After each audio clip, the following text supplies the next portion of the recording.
दोस्तों, आप सभी के स्टडी फॉर यूपीएससी पीसीएस में स्वागत है। आज तारीख है 25 मार्च 2025 ईस्वी, 25 है आज। और आज का न्यूज़पेपर आर्टिकल डिस्कशन का ये वीडियो होगा। आज के वीडियो में हम लोग क्या सब पढ़ेंगे तो देख ही रहे हैं कौन है। तो जस्टिस नाम में लगा हुआ है, जस्टिस यशवंत वर्मा जी हैं। इनके घर से भारी मात्रा में कैश मिला था। आज तक भारी मात्रा ही है, तो पता नहीं चला है कि कितना है। किसी नेता के, किसी ऑफिसर के, कोई कर्मचारी या सामान्य बिजनेसमैन के घर से मिलता अगर छापेमारी में तो तुरंत आ जाता है, गिरफ्तारी हो जाती है और केस दर्ज हो जाता है, एफआईआर हो जाती है। लेकिन चूंकि ये जस्टिस हैं तो जस्टिस के साथ जस्टिस यही किया जा रहा है कि अभी तक कुछ भी नहीं हुआ है। कार्रवाई के नाम पर ट्रांसफ़र कर दिया गया है इलाहाबाद हाई कोर्ट। और अगर इन्होंने कुछ नहीं किया है तो इलाहाबाद हाई कोर्ट फिर क्यों ट्रांसफ़र किया जा रहा है। यही है कॉलेजियम प्रणाली भारत में, जो आप सुनते हैं ना कि भारत में 400 कुछ परिवार हैं जिससे सारे बड़े जज बिलोंग करते हैं। उसका कारण यही है कॉलेजियम प्रणाली।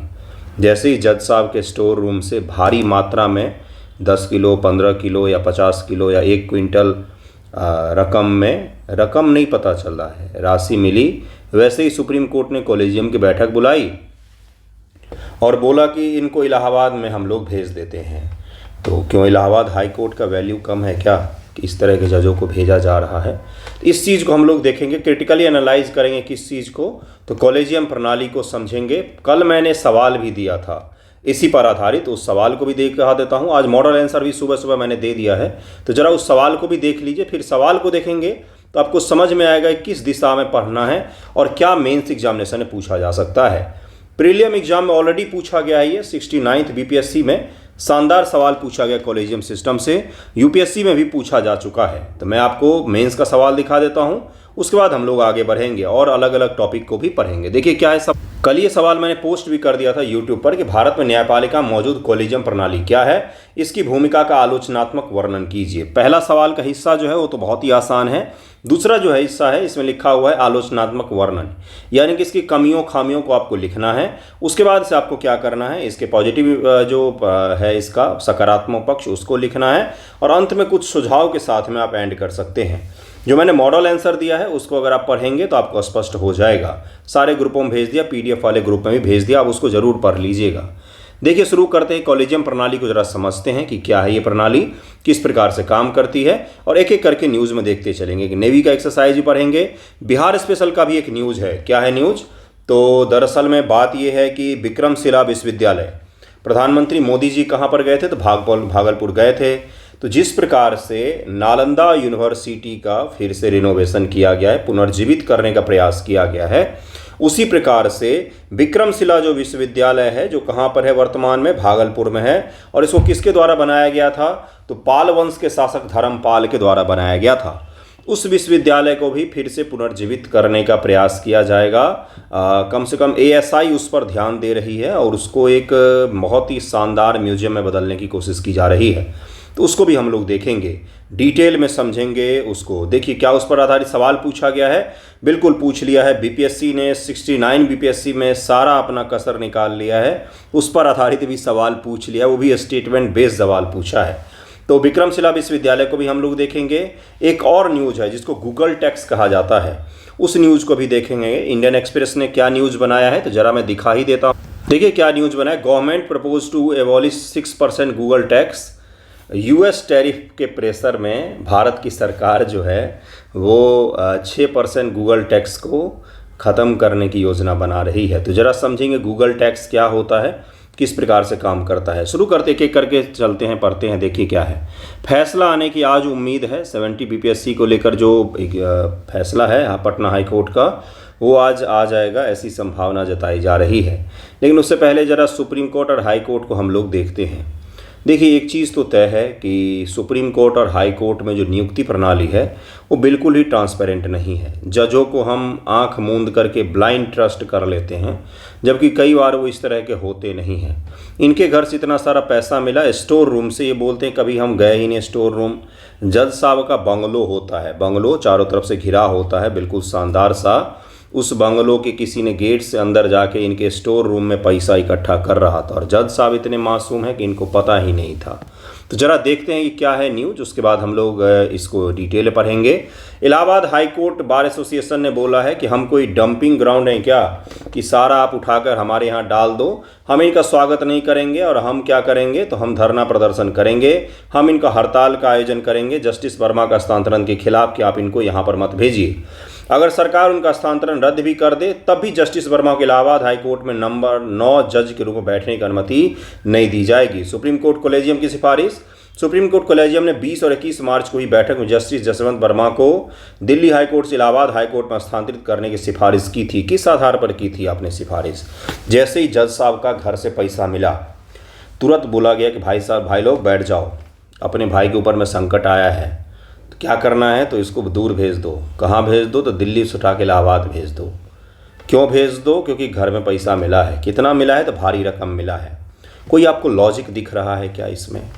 क्या वाकई सुप्रीम कोर्ट को इस तरह की चीज़ करनी चाहिए थी? जांच अब शुरू होगा इसका।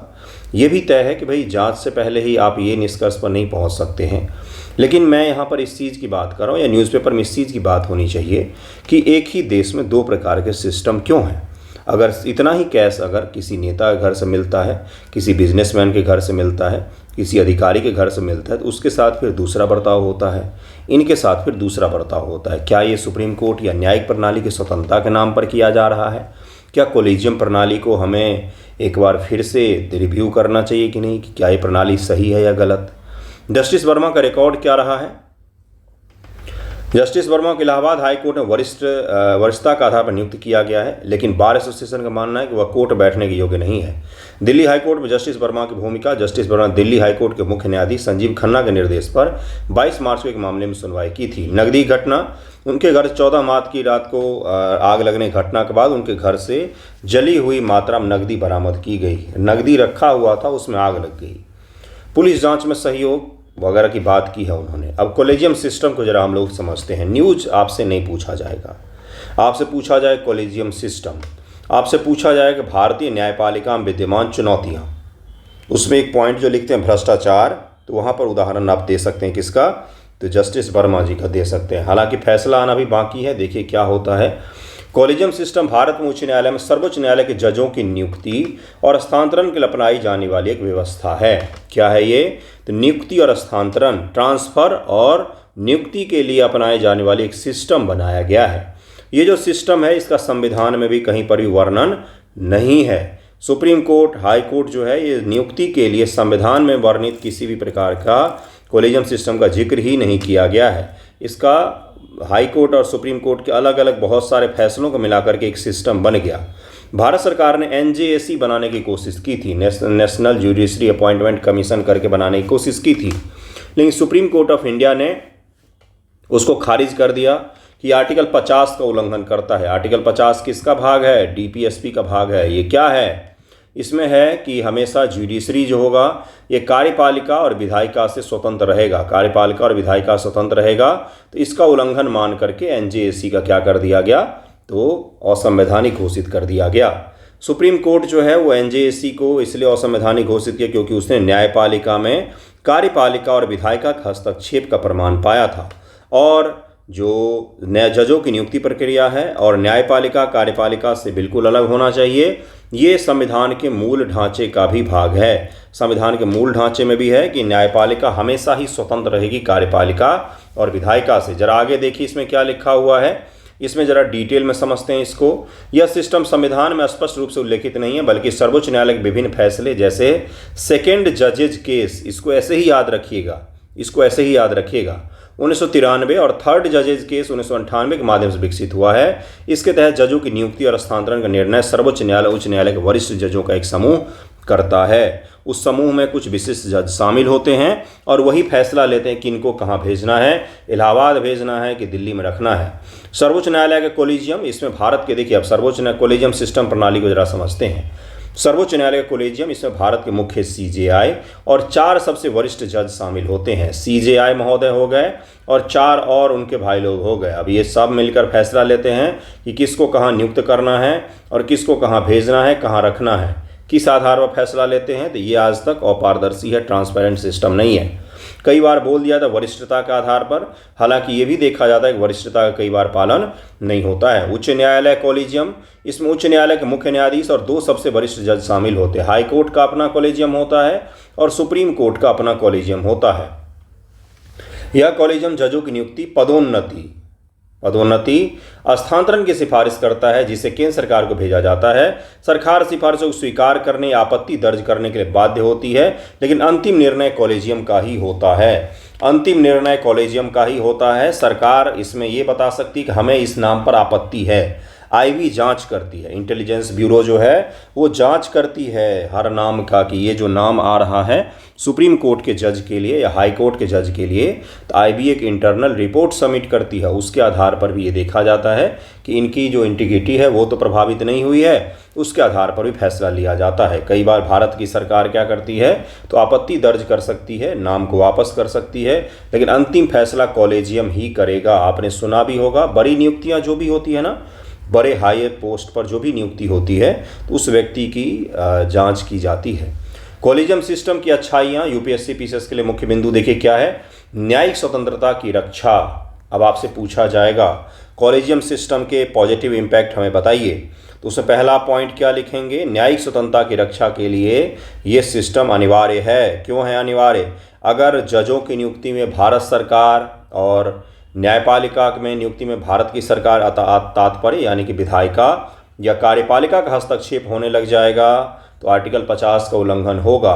सरकार हो सकता है कि अपने तरीके के, अपने विचारधारा के और जजों की नियुक्ति कर दे। जजों की विशेषज्ञता का उपयोग, जजों की नियुक्ति का निर्णय स्वयं वरिष्ठ जज करते हैं, जो उम्मीदवारों की योग्यता, अनुभव और निष्पक्षता को बेहतर समझते हैं। इससे योग्य और अनुभवी जजों की नियुक्ति की संभावना बढ़ती है। ये पॉजिटिव चीज़ें हमें पहले लिखना पड़ेगा।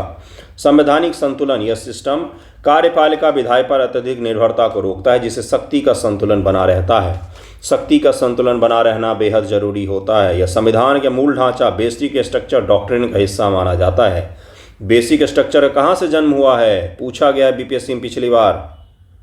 Critically analyse basic structure of Indian constitution, पिछली बार का सवाल है कि 1973 के केशवानंद भारती केस का आलोचनात्मक वर्णन कीजिए। देखिएगा, इसी प्रकार का विश्लेषण कीजिए। पिछली बार का शॉर्ट आंसर का सवाल है ये। बेसिक स्ट्रक्चर का जन्म 1973 में ही हुआ है, केशवानंद भारती केस से ही। बेसिक स्ट्रक्चर क्या है संविधान का? अनडिफाइंड है, डिफाइंड नहीं है। ये बेसिक स्ट्रक्चर अनडिफाइंड रखा गया है इसको। जो चीज़ अनडिफाइंड होता है उसका दायरा बहुत विशाल होता है, जो चीज़ डिफाइन होता है उसका दायरा सीमित हो जाता है। नाउन पढ़ा होगा ना, नाउन संज्ञा का डेफिनेशन होता है, तो संज्ञा निश्चित चीज़ को ही कहा जाता है, यानी कि उसका दायरा फिक्स हो जाएगा। लेकिन चूंकि बेसिक स्ट्रक्चर अनडिफाइन है, इसका दायरा असीमित है। सुप्रीम कोर्ट ने अपने केस में कहा है कि बेसिक स्ट्रक्चर को समय के अनुसार हम परिभाषित करेंगे। तो जो समय समय पर बहुत सारे फैसले ऐसे हुए हैं जिसमें सुप्रीम कोर्ट ने कई सारे चीज़ों को बेसिक स्ट्रक्चर का हिस्सा बना दिया है।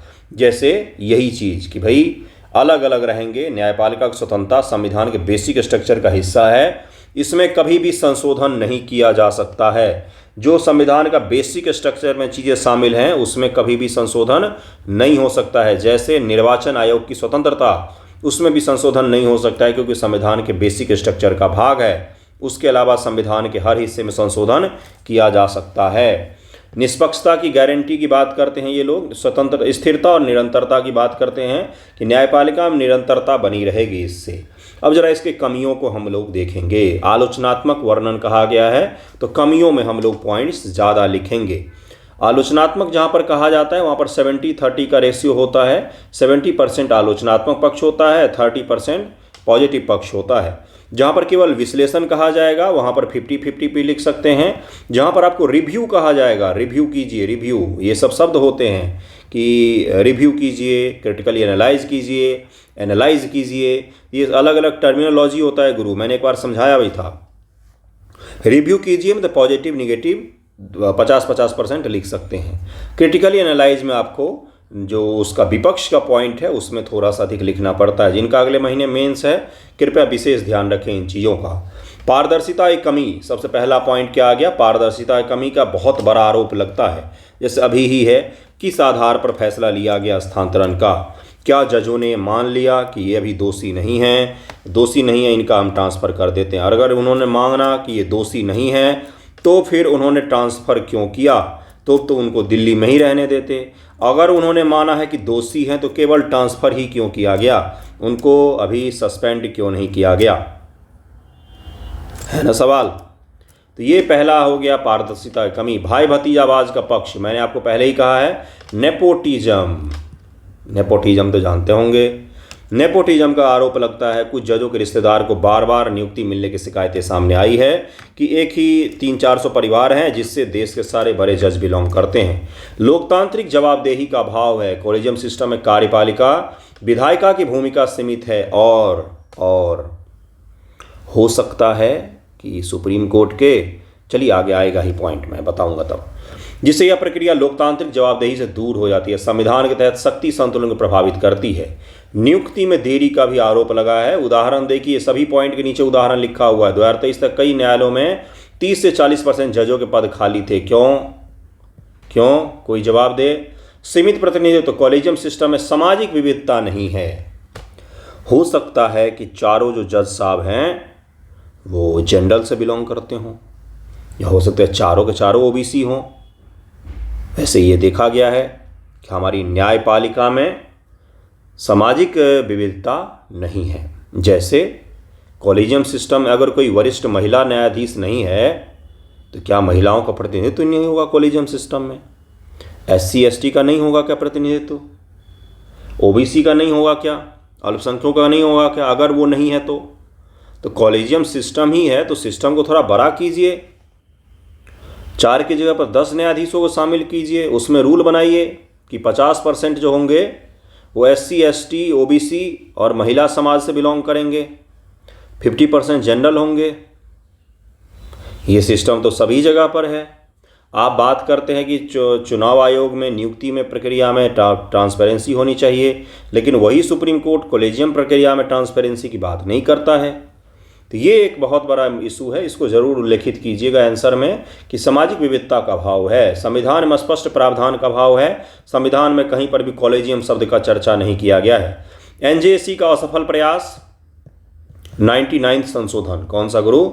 99 संशोधन, इसमें बात की गई थी लेकिन सुप्रीम कोर्ट ने इसको अनकॉन्स्टिट्यूशनल बता दिया। जजों के बीच मतभेद, कई बार कॉलेजियम के सदस्यों के बीच मतभेद सामने आए हैं जिससे निर्णय लेने में असमंजस की स्थिति पैदा हो जाती है। 2018 में 4 वरिष्ठ जजों ने कॉलेजियम कार्यप्रणाली पर सवाल उठाते हुए प्रेस कॉन्फ्रेंस किया था। याद होगा आपको, 4 जजों ने प्रेस कॉन्फ्रेंस किया था 2018 में, जो आज तक कभी देखने को नहीं मिला था। कॉलेजियम सिस्टम न्यायिक स्वतंत्रता बनाए रखने में महत्वपूर्ण भूमिका निभाई, लेकिन उसकी कमियां, पारदर्शिता कमी, जवाबदेही वगैरह सब पर ध्यान रखना चाहिए हमें।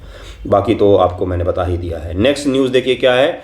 After Nalanda another Bihar university now set to rise from the ruins, मतलब जो एक विध्वंस का सामना किया हमारे देश के सबसे प्रेस्टिजियस विश्वविद्यालयों ने, जो बिहार में था सारे का सारा, नालंदा, विक्रमशिला जैसे ऐसे विश्वविद्यालय जो भारतीय लेखक छोड़ दीजिए, बिहार के लोगों को छोड़ दीजिए, दुनिया के जो बड़े बड़े हिस्टोरियन हैं वो मानते हैं कि वर्तमान विश्व में भी कोई इतनी शानदार यूनिवर्सिटी नहीं है जहाँ पर अगर आप यूनिवर्सिटी कैंपस में इंटर करने जा रहे हैं तो द्वारपाल सबसे पहला टेस्ट लेगा आपका। आप कैंपस में एंट्री के लायक हैं कि नहीं इसका भी टेस्ट लिया जाता था। ठीक है, तो उसी प्रकार का था नालंदा। तो नालंदा यूनिवर्सिटी को फिर से पुनर्जीवित किया गया है। अब विक्रमशिला पर चर्चा में है, जरा इसको समझेंगे। विक्रमशिला विश्वविद्यालय का स्थापना पाल वंश के शासक धर्मपाल ने किया था। ये पूछा गया है बीपीएससी में। देखिए मैं आपको एक चीज़ समझाता हूँ। जो धर्मपाल जी ने किया था विश्वविद्यालय का, तो वो मुख्य रूप से बौद्ध धर्म का पाल वंश पर बहुत गहरा प्रभाव था। तो पाल वंश के शासक धर्मपाल ने जब इसकी स्थापना की तो महायान संप्रदाय, थोड़ा सा डिटेल में जाऊंगा। महायान, एक होता है हीनयान, हीन का मतलब रूढ़िवादिता, यानी कि बुद्ध केवल क्या है, तो बुद्ध केवल एक महापुरुष है। बुद्ध देवता नहीं है। बौद्ध धर्म का जो मूल स्वरूप था, बुद्धिज्म का जो मूल स्वरूप था, वो था हीनयान में। महायान में हिंदुइज्म का प्रभाव बहुत ज़्यादा था, यानी कि बुद्ध को एक देवता मान लिया गया, उनकी पूजा प्रार्थना की गई। फिर महायान भी बाद में बहुत सारे अलग अलग भागों में विभक्त हो जाता है। महात्मा बुद्ध की आपने हथियार के साथ में मूर्ति देखी है क्या? सोचिए महात्मा बुद्ध के बारे में, जिन्होंने अहिंसा की बात की, शांति की बात की।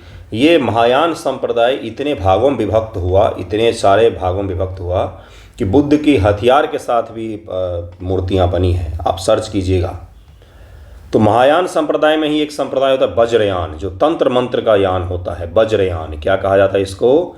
वज्रयान।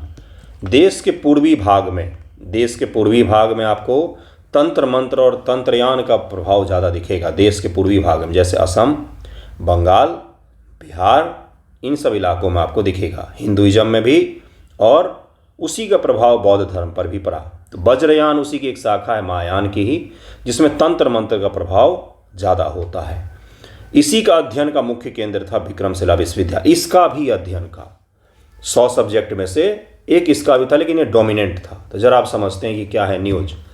विक्रमशिला विश्वविद्यालय का पुनरुद्धार, बिहार के भागलपुर में प्राचीन विक्रमशिला विश्वविद्यालय को पुनर्जनन देने की योजना हो रही है। यह विश्वविद्यालय नालंदा विश्वविद्यालय के बाद बिहार का दूसरा प्राचीन विश्वविद्यालय है। बिहार का नहीं, देश का इसे पुनर्जन्म दिया जा रहा है। ठीक है भाई, मतलब इसको फिर से बनाने की कोशिश की जा रही है। प्रधानमंत्री जी का बयान है। दरअसल में प्रधानमंत्री जी भागलपुर गए थे कुछ दिन पहले ही। 24 फरवरी को भागलपुर में बोलते प्रधानमंत्री नरेंद्र मोदी ने कहा कि विक्रमशिला विश्वविद्यालय को विश्व के ज्ञान के केंद्र के रूप में फिर से बनाया जाएगा, जैसा कि नालंदा विश्वविद्यालय के साथ में किया गया। नालंदा को पुनर्जीवित किया गया है। देखिए मैं आपको बताता हूँ, अमेरिका इसलिए है क्योंकि उसके पास शानदार यूनिवर्सिटी है। जब सेकेंड वर्ल्ड वॉर चल रहा था तो जब ब्रिटेन पर जर्मनी ने बम बरसाना शुरू कर दिया, तो चर्चिल ने बोला कि हमें, उससे पूछा गया कि हम किन क्षेत्रों को सबसे पहले बचाएं। उसने कहा कि सबसे पहले यूनिवर्सिटी की रक्षा करो। पूरा देश तबाह हो जाएगा, लेकिन अगर यूनिवर्सिटी हमारे बच जाएंगे, शिक्षा केंद्र हमारे बच जाएंगे, तो देश का निर्माण हम जल्दी से कर पाएंगे। इसका अर्थ समझ रहे हैं आप क्या है? ये जड़ होता है किसी भी देश को आगे बढ़ाने के लिए, ये खाद होता है, उर्वरक होता है। अगर ये अच्छा काम कर रहे हैं तो आपका देश ऑटोमेटिक अच्छा होने लग जाएगा। विक्रमशिला विश्वविद्यालय का ऐतिहासिक महत्व क्या है? तो यह विश्वविद्यालय 8वीं से 12वीं शताब्दी तक सक्रिय था। बौद्ध धर्म के साथ साथ हिंदू धर्म और जैन धर्म के विद्वानों का भी केंद्र था। और आपसे स्टेटमेंट ये पूछा जाएगा कि केवल बौद्धिज्म से रिलेटेड है क्या? ये नहीं, बुद्धिज्म, जैनिज्म और हिंदुइज्म, जिसको कम्युनिस्ट इतिहासकार बोलते ब्राह्मणवादी धर्म, हिंदू धर्म को ब्राह्मणवादी धर्म कहते हैं। तो मतलब तीनों धर्म का केंद्र था ये। वैसे क्यों कहते हैं? क्या ईसाई धर्म को पादरी धर्म कहा जाता है क्या? नहीं कहा जाता है ना, तो पता नहीं। ठीक है, देखिए यह तांत्रिक प्रथाओं बौद्ध धर्म के महायान और वज्रयान संप्रदाय के लिए प्रसिद्ध था। विक्रमशिला विश्वविद्यालय की स्थिति, यह विश्वविद्यालय भागलपुर में गंगा नदी किनारे स्थित है। इसकी खुदाई भारतीय पुरातत्व सर्वेक्षण द्वारा की गई, जो अब तक के 208 एकड़ में इसके अवशेष पाए गए हैं। यह विश्वविद्यालय 13वीं शताब्दी बख्तियार खिलजी द्वारा नष्ट कर दिया गया था। नए विश्वविद्यालय, उसकी विशेषताएं, नए विश्वविद्यालय 320 से 500 एकड़ बनाया जाएगा, जिसमें 52 मॉन्क सेल होंगे, छात्रों के लिए कमरे होंगे। यह विश्वविद्यालय तांत्रिक और बौद्ध अध्ययन पर केंद्रित होगा, लेकिन इसमें आधुनिक विषय पढ़ाए जाएंगे। तंत्रयान और बुद्धिज्म भी होगा, फिलॉसफी भी होगा, लेकिन उसके साथ साथ मॉडर्न जो सब्जेक्ट है हमारे, वो भी पढ़ाए जाएंगे। यह विश्वविद्यालय नालंदा विश्वविद्यालय की तरह अंतर्राष्ट्रीय स्तर पर ख्याति प्राप्त करने की दिशा में काम करेगा। इंटरनेशनल अप्रोच देना है। बुद्धिज्म, जब भी हम चर्चा करते हैं बुद्धिज्म की, तो इसीलिए करते हैं ताकि दक्षिण पूर्व एशिया के देश जापान और चीन से हम लोगों को अट्रैक्ट कर सकें, क्योंकि वहाँ पर ये प्राइम जो रिलीजन है वो कौन सा है? तो बुद्धिज्म ही है। अपने देश से बुद्धिज्म को लगभग में ख़त्म कर दिया गया। नालंदा विश्वविद्यालय का उदाहरण, नालंदा विश्वविद्यालय 2015 में केंद्र सरकार द्वारा 500 करोड़ रुपए की लागत से पुनर्जन्म किया गया। नालंदा विश्वविद्यालय अंतर्राष्ट्रीय छात्रों को आकर्षित कर रहा है और उपयुक्त मॉडल के रूप में देखा जा रहा है। इसको खुदाई और संरक्षण का काम किया जा रहा है किसमें? तो विक्रमशिला विश्वविद्यालय के लिए। सांस्कृतिक और शैक्षणिक महत्व भी है इसका। यह परियोजना बिहार के सांस्कृतिक धरोहर का पुनर्जन्म देगी और शिक्षा के क्षेत्र में राज्य को वैश्विक पहचान दिलाएगी। यह बौद्ध और हिंदू धर्म के विद्वानों के योगदान को उजागर भी करेगा। लेकिन क्या इतना ही केवल मैं पढ़ाऊँगा आपको? ना, मैं आपको विक्रमशिला विश्वविद्यालय के बारे में डिटेल पढ़ाऊँगा, जिनका मेंस एग्जामिनेशन है अगले महीने, आज 25 तारीख है ना, हाँ, शुरू हो गया रहेगा। तो कृपया करके बिहार के आर्ट एंड कल्चर में पिछली बार उन्होंने बिहार के प्राचीन यूनिवर्सिटी से इनडायरेक्टली सवाल पूछा। इस टॉपिक को पढ़ के जाएं, क्या पता पूछ ले। विक्रमशिला विश्वविद्यालय के इतिहास। विक्रमशिला विश्वविद्यालय की स्थापना 8वीं शताब्दी के अंत में पाल वंश के शासक धर्मपाल द्वारा की गई थी। 780 से 790 ईस्वी के आसपास ईस्वी है।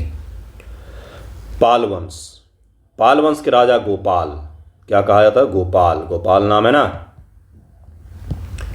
गोपाल को बंगाल के लोगों ने, मतलब उस समय के वहाँ के लोगों ने चुनकर राजा बनाया था। बड़ा ही अद्भुत घटना है ये। और पाल वंश शानदार माना जाता है। जितना इसका भारत में योगदान है उस हिसाब से इसको महत्व तो नहीं दिया गया है, लेकिन बहुत बड़ा योगदान है इस वंश का। यह बिहार के भागलपुर जिले में गंगा नदी किनारे अतिचंग गांव के पास में स्थित है। भागलपुर के कोई होंगे तो बताएंगे। इसका मुख्य उद्देश्य बौद्ध धर्म के महायान वज्रयान संप्रदाय को बढ़ावा देना था, लेकिन इसमें हिंदू जैन धर्म के विद्वानों को भी स्थान दिया गया है। यह विश्वविद्यालय तांत्रिक प्रथाओं बौद्ध दर्शन के लिए प्रसिद्ध है। खास तौर से क्या मैंने नाम दिया आपको, वज्रयान, वज्रयान बोला है, वो पूछा गया 69 बीपीएससी में। यह विश्वविद्यालय एक आयताकार परिसर बनाया गया है जिसमें चारों ओर मॉन्क सेल, छात्रों को रहने के लिए जगह है चारों ओर। परिसर केंद्र में एक बड़ा मठ था, विहार था, जिसे बुद्ध की मूर्तियां और पूजा स्थल थे। परिसर में 6 मुख्य द्वार थे। इसमें 6 मुख्य द्वार बनाए गए थे। 6 मुख्य द्वार बनाए गए थे जो विभिन्न दिशाओं में खुलते हैं। 6 अलग अलग दिशाओं में 6 द्वार बनाए गए थे।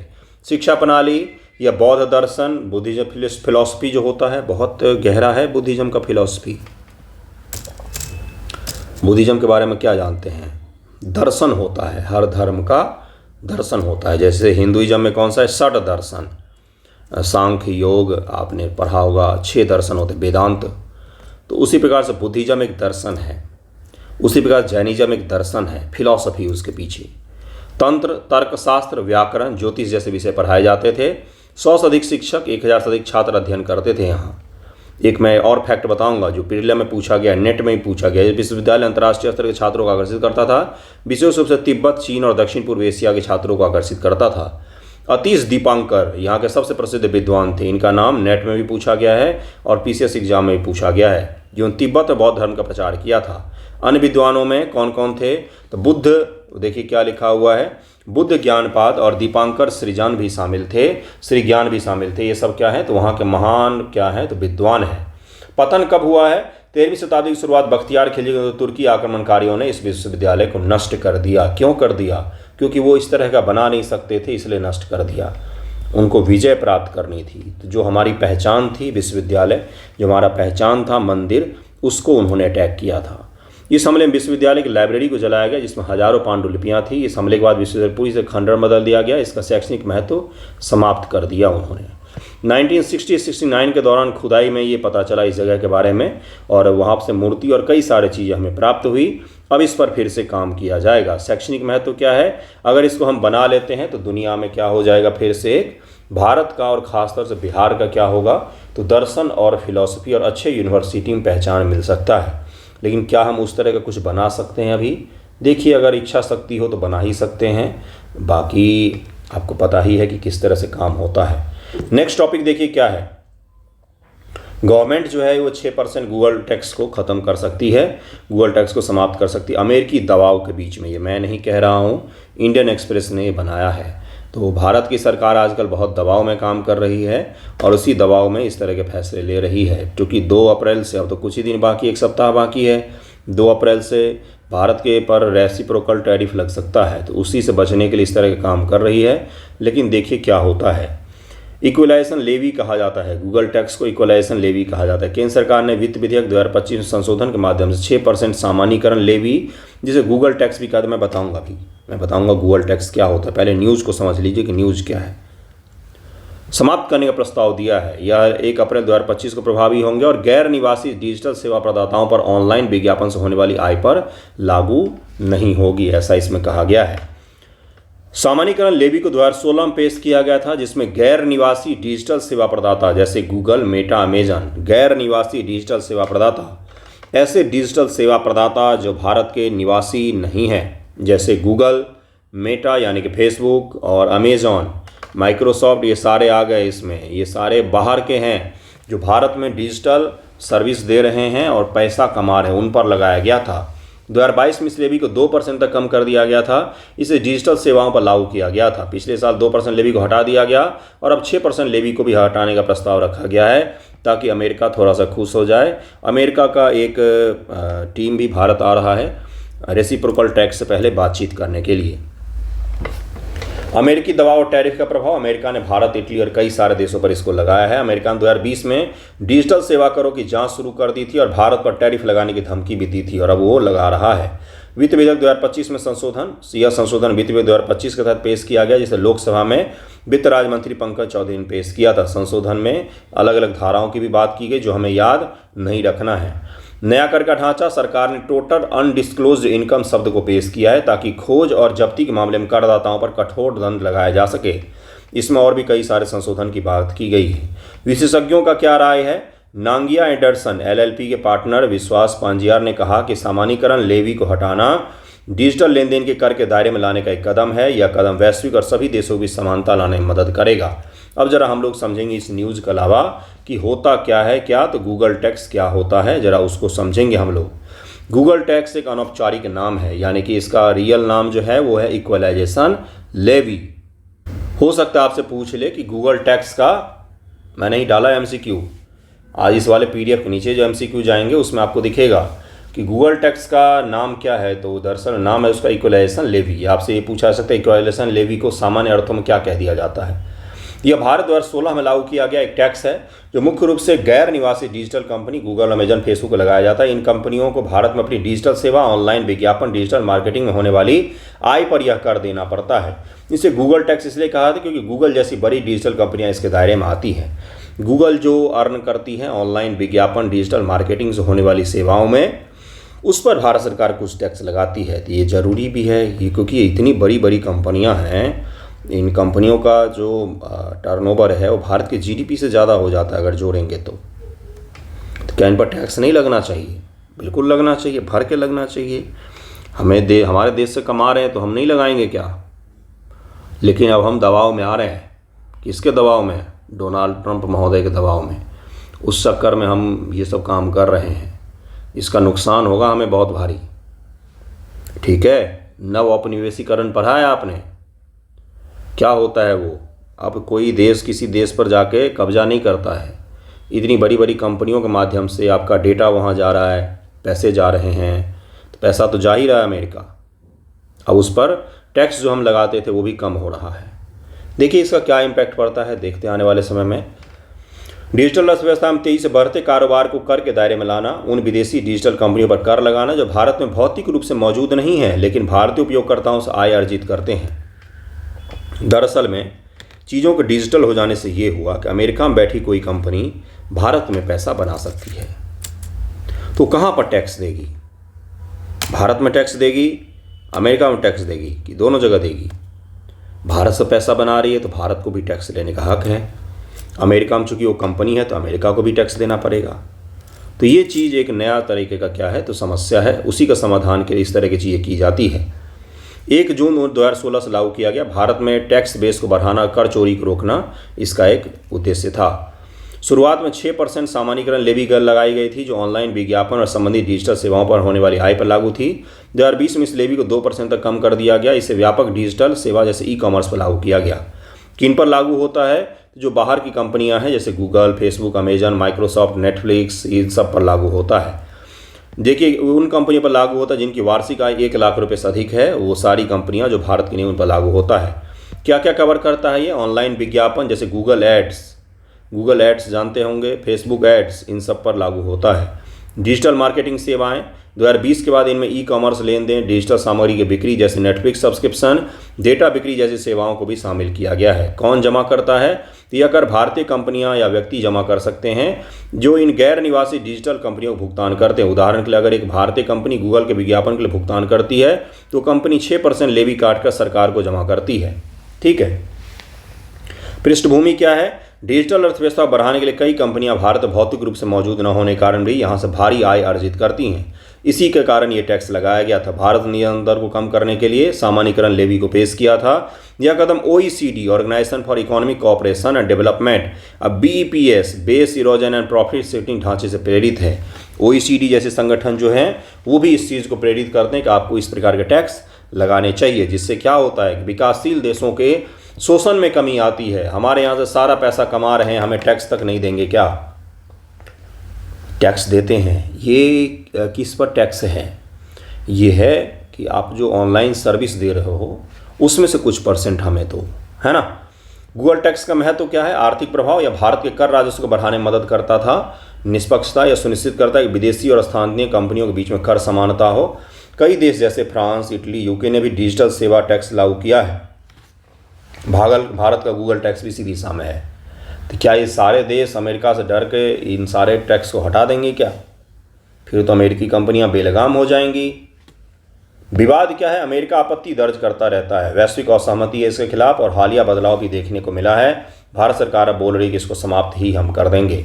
नेक्स्ट टॉपिक पर हम लोग चलेंगे, जिसमें anti TB campaign will be expanded to all district. ये नड्डा साहब ने बोला है कि टीबी को ख़त्म करने का जो कैंपेन है ये देश में सभी डिस्ट्रिक्ट तक हम फैलाएंगे। अब इसमें मुझे क्या पढ़ाना था आपको? मात्र एक fact. Under the 100 days TB मुक्त भारत अभियान, टीबी मुक्त भारत अभियान स्टार्ट कब हुआ है? तो दिसंबर 7, 2024 ये शुरू किया गया है। दिसंबर 7, 2024 से शुरू किया गया है। 100 दिनों के लिए किया गया था और इसको और भी एक्सपेंड किया जाएगा। नड्डा साहब ने बोला है कि कैंपेन को हम नियरली 2.85 लाख पेशेंट तक हम इसको कहाँ ले जाने की कोशिश करेंगे और लगभग में जितने देश के डिस्ट्रिक्ट हैं वहाँ तक हम इस कैंपेन को ले जाएंगे। कैंपेन है ये, बस जागरूकता अभियान है। तो कब शुरू किया गया ये बस मुझे आपको बताना था। बाकी नेक्स्ट टॉपिक पर चलते हैं। इंडियन नेवी अनाउंस एक एक्सरसाइज हो रहा है। कहाँ पर हो रहा है? तो इंडियन ओशन में हो रहा है और अफ्रीका के देशों के साथ में हो रहा है। तो ज़रा इसको देखते हैं डिटेल में कि ये न्यूज़ क्या है। भारतीय नौसेना भारत अफ्रीका अभ्यास IOS सागर की घोषणा की है। IOS सागर की घोषणा की है। पहला आपका हो गया पॉइंट। UPSC में भी पिछली बार उन्होंने अभ्यास से सवाल पूछा, आर्मी वालों के रैंकिंग वगैरह से सवाल पूछा है।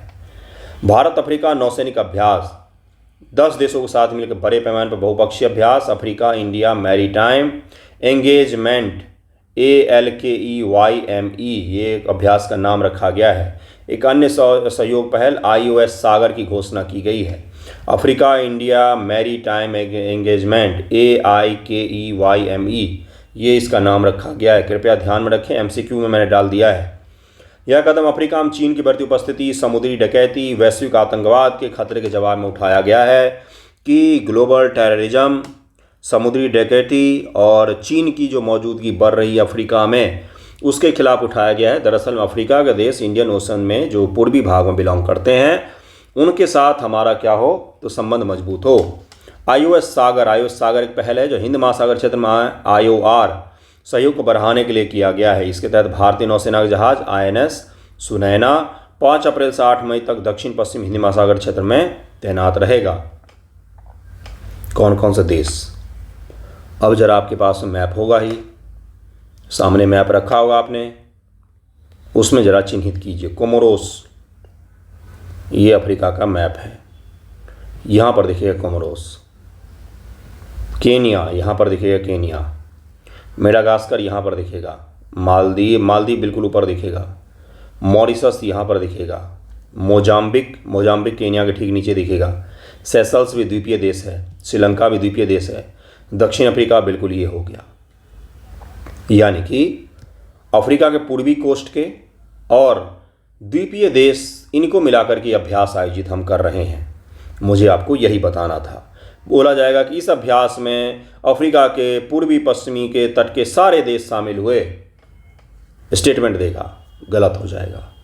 इस अभ्यास में मिस्र भी शामिल हुआ, गलत हो जाएगा। अफ्रीका में कॉन्टिनेंट में मिस्र भी आता है लेकिन वो शामिल नहीं है। इसमें हिंद महासागर तट से लगने वाले जो देश हैं, बड़े देश, मोजाम्बिक बड़ा देश है, दक्षिण अफ्रीका बड़ा है, केनिया का भी अच्छा खासा लैंड एरिया है। क्या पूर्वी कोस्ट पर स्थित सभी देश शामिल हो गए? नहीं, सोमालिया शामिल नहीं है। ठीक है। यह अभ्यास डार ए सलाम, नाकला, पोर्ट लुई, पोर्ट विक्टोरिया और माले में आयोजित होगा। अफ्रीका इंडिया के मैरी टाइम एंगेजमेंट ALKEYME एक बहुपक्षीय नौसेना अभ्यास है, डार एस सलाम तंजानिया में आयोजित होगा। इस भारतीय नौसेना और तंजानिया पीपल्स डिफेंस फोर्स संयुक्त रूप से भाग लेंगे। यह अभ्यास समुद्री डकैती और इन सब चीज़ों को लेकर होगा। प्रधानमंत्री मोदी जी का बयान क्या है, तो उन्होंने बोला कि ये सकारात्मक पहल है। उन्होंने भारत का पसंदीदा सुरक्षा साझेदार बताया है। इन सभी देशों को प्रथम प्रतिक्रियाकर्ता बनने का प्रयास बताया है कि कोई भी आपदा आएगी, कोई भी इस तरह की दुर्घटना होती है तो सबसे पहले पहुंचने वाले हम होंगे। 2021